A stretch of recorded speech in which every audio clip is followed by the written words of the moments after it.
April 3rd, 1899, Volume 2. Humility without confidence is false virtue. After going through several days of privation and of tears, I found myself all confused and annihilated within myself. In my interior I kept saying continuously, "Tell me, oh my good, why have you moved away from me? Where have I offended you that you no longer make yourself seen?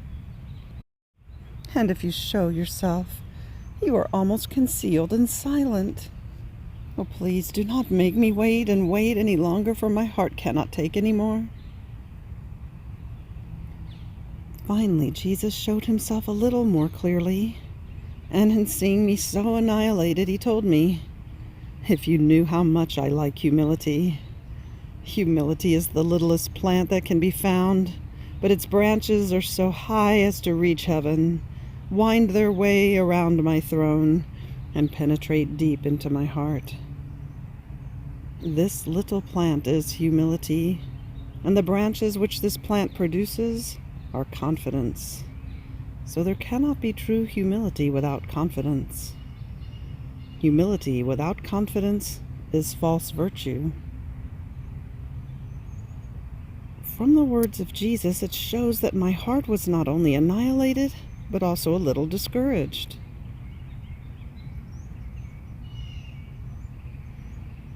April 3rd, 2015, Volume 11. Just as heaven is above the earth with its lights so that man may live, the soul needs the heaven of the divine will. My always adorable Jesus continues to come every now and then, but without changing his look of threats and chastisements. If sometimes he delays, he comes with such a look as to move to pity, tired, exhausted. He attracts me to himself and transforms me into himself. Then he enters into me and transforms himself into me. He wants me to kiss his wounds, one by one, to adore them, and to offer reparation. Then, after he has made me soothe his most holy humanity, he tells me, my daughter, it is necessary that I come to you every once in a while to take rest in you, to be soothed, to pour myself out. Otherwise I would cause the world to be devoured by fire." And without giving me time to tell him anything, he escapes. Now this morning, as I was in my usual state, and since he was delaying, I thought to myself, what would have happened to me during these privations of my sweet Jesus if it wasn't for the holy divine volition?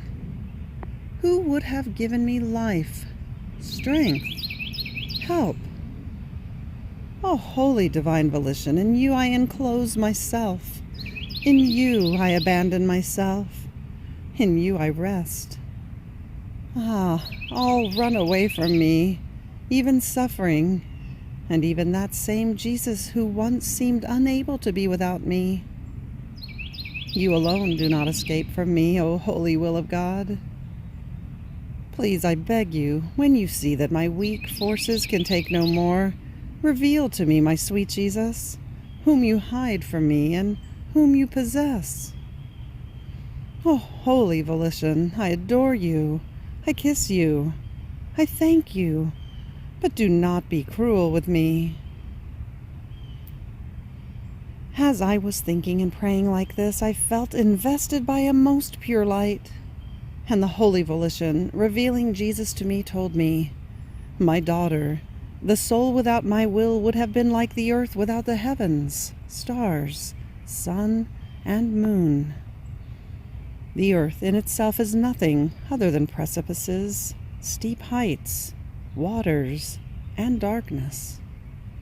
If the earth did not have a heaven above, which shows man the way to recognize the different dangers which the earth contains, man would go toward now falling, now drowning, and so forth.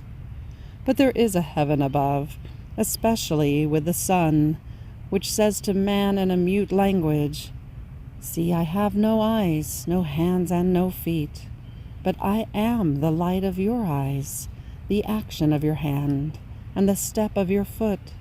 And when I have to illuminate other regions, I leave you the shining of the stars and the light of the moon to continue my office."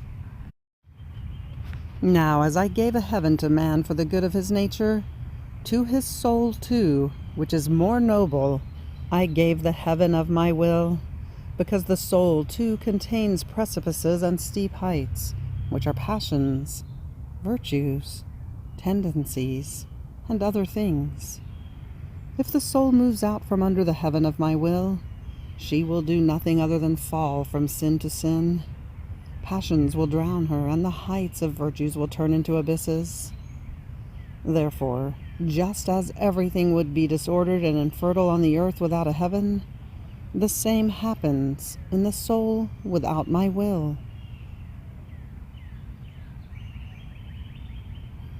April 30th, 1920, Volume 12. The whole will of God in creating man was that he would do his will in everything in order to develop his life in him.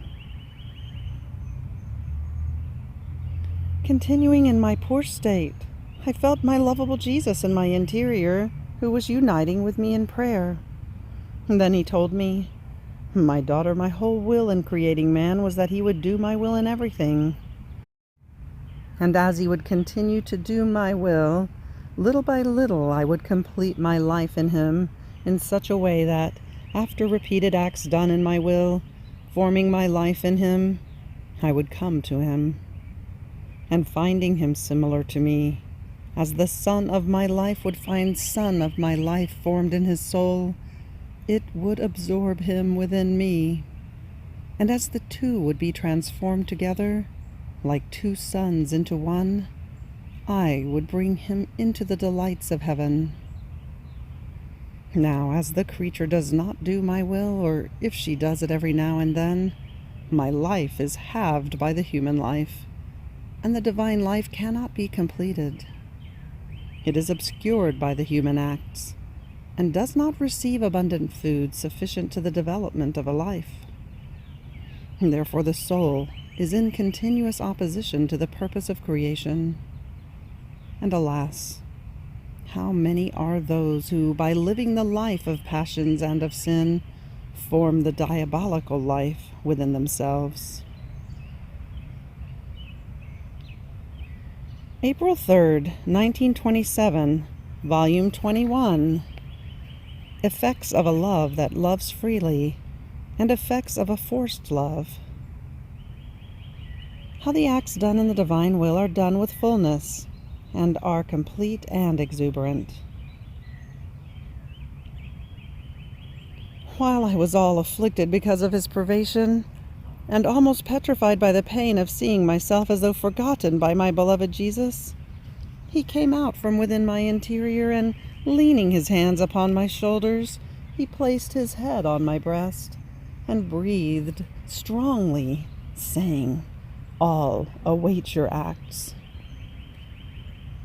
And while breathing, he drew all of my acts done in his divine will into himself, and added, "My daughter, the acts done in my will are my acts, and therefore I have come to take them with my breath, as I breathed upon your breast. In fact, since they are my acts, every one awaits these acts of yours, and I will go to spread them in all creation, in order to receive in the whole universe the honor of a free act of creature. As this will of creature comes into mine and operates freely, not by force, I receive the honor of a free will, which is the greatest honor for me, that befits me as God. A free will that loves me and voluntarily annihilates itself in order to do my will and to operate in it, is the great portent of creation for which all things were created, because they were to serve this will, free, not forced, to love me. And this will, having dominion over all things and enjoying all creation, was to serve as the will of all created things. In fact, they do not have a will, but the creature was to serve as will for them, in order to give, in each created thing, her will and her free love to her Creator. And only in my will can the human will diffuse in everything, to give this honor so great to its Creator. My daughter, a will that does not love me freely but by force, means distance between creature and Creator. It means slavery and servitude. It means dissimilarity. On the other hand, a free will that does mine and loves me means union between the soul and God. It means sonship. It means that what belongs to God belongs to her. It means likeness of sanctity, of love, of manners, so much so that whatever one does, the other does as well. Wherever one is, the other is also. This is why I created man with a free will, to receive this great honor that befits a God. I would not know what to do with a will that loves me and sacrifices itself by force. Even more, I do not even recognize it, nor does it deserve any reward. So this is why all my aims are upon the soul who, of her own free will, lives in mine. A forced love is of men, not of God, because men are content with appearances and do not go deep inside, into the gold of the will, in order to have a sincere and loyal love. Just like a king who is content with the subjection of his soldiers, as long as he has his army formed, and does not care whether the soldiers have their wills far away from him. However, if their wills are far away, he might have the army, but he will not be safe, because it can be an army that is plotting against his crown and his life. A master might have many servants, but if they do not serve him willingly, but out of necessity, out of convenience, out of fear, or to receive their wages, these servants, who eat of his bread, might be his first enemies.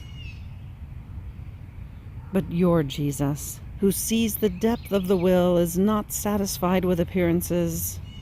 And if this will spontaneously wills and lives in my will, then my glory, the creation, everything is safe, because it is not servants that possess it, but my children, who love so much the glory of their celestial Father as to be ready and to feel honored to give their own lives for love of him. Afterwards, I felt all immersed in the eternal Fiat, and my beloved Jesus added, "My daughter, in my will all acts are done in the fullness of light. Therefore they are acts filled with all goods. These acts are complete acts, in such a way that nothing must be missing, and they are so exuberant as to overflow for the good of all. See, as you, in my will, were calling my celestial Mamma, the angels, and the saints to love me, I felt the love of my Mamma, the love of the angels, the love of all heaven, being repeated in you, as you were calling the sun, the heavens, the stars, the sea, and all created things around me, to give me the love and the glory of my works. I felt everything I did in creating the sun, the heavens, the stars, the sea, and all the love that I put out in the whole creation being repeated in you. So the soul who lives in my will is the repeater of my acts, and by locating them, she gives me what I gave to her. Oh, how your Jesus delights in receiving from the littleness of the creature the honors, the love, and the glory of his own acts, full, complete, and exuberant. End of April 3rd. Fiat.